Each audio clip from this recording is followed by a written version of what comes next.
UK and America, and regarded as a poster boy for development in Africa. The president of Rwanda, Paul Kagame, is widely credited with bringing to an end the 1994 genocide of hundreds of thousands of Tutsis. But Mr. Kagame is now facing increasing pressure over allegations in a leaked UN report that his troops may have been involved in genocidal massacres in the Congo. Today, he told our international editor Lindsay Hilsum that such accusations make him very angry. A warning: viewers may find some pictures in her report disturbing. Crime Scene Investigation, CSI. But these were no ordinary crimes.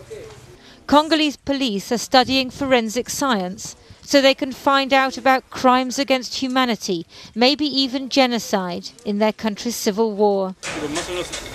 Their instructor is a Peruvian who did similar investigations in Bosnia and Kosovo. We are the interpreters of the dead. We will be able to say what these bodies reveal, and certain things, when they occur more than once, very often in fact, indicate that what's happened is systematic. November 1996. Rwandese Hutu refugees are leaving Mugunga camp in eastern Congo. Some had taken part in a genocide of Tutsi people in Rwanda 2 years earlier, and then fled over the border. Channel 4 News came across a massacre in the camp. We couldn't confirm then who did it, but a new UN report has gathered evidence suggesting that Rwandan Tutsi soldiers killed thousands of Hutus who resisted going home, then hunted down those who fled into the forest. The UN report says multiple attacks targeted members of the Hutu ethnic group as such, saying the majority of victims were children, women, elderly people and the sick, who posed no threat to the attacking forces.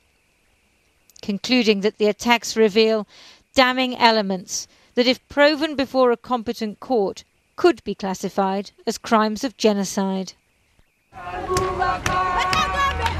In London today, a crowd welcomes the Rwandan President, Paul Kagame, here to address the International Institute of Strategic Studies on development and nation building. The fact that President Kagame is invited here to give a prestigious lecture and that people come out to support him indicates the esteem in which he's held. First, because his forces ended the genocide in Rwanda in '94, and secondly, because he's brought peace and prosperity to the country. But this forthcoming UN report challenges his legitimacy, because it suggests not only that his troops committed atrocities in the Democratic Republic of Congo, but a second genocide.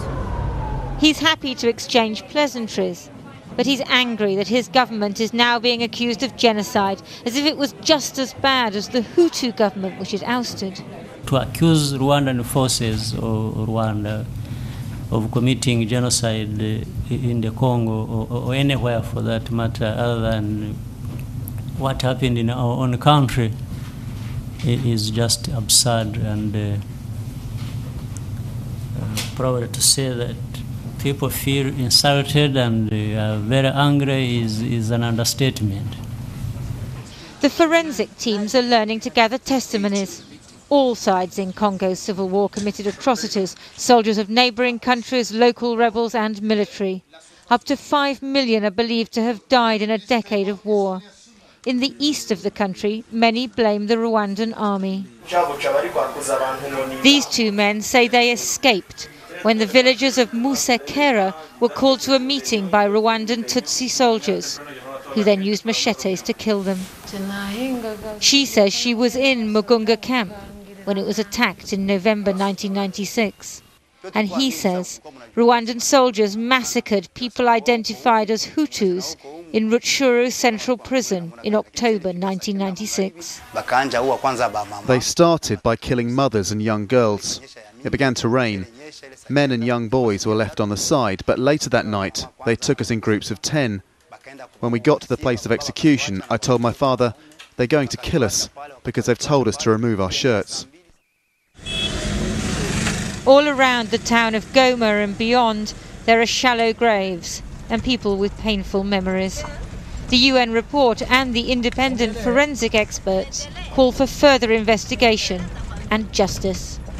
I would venture to say, based on the many testimonies I've read and those I've taken myself, which are also numerous, this crime was systematic. Whether or not it's genocide is something a court must decide, but it's a fact that these are crimes against humanity. The graves of the Congo will have many secrets to reveal, and Rwanda can't be blamed for all. The Rwandan government says the UN, which failed to stop genocide in Rwanda in '94, has no right to make these allegations. But there is yet to be a reckoning, and many survivors feel that President Kagame and his government have a case to answer.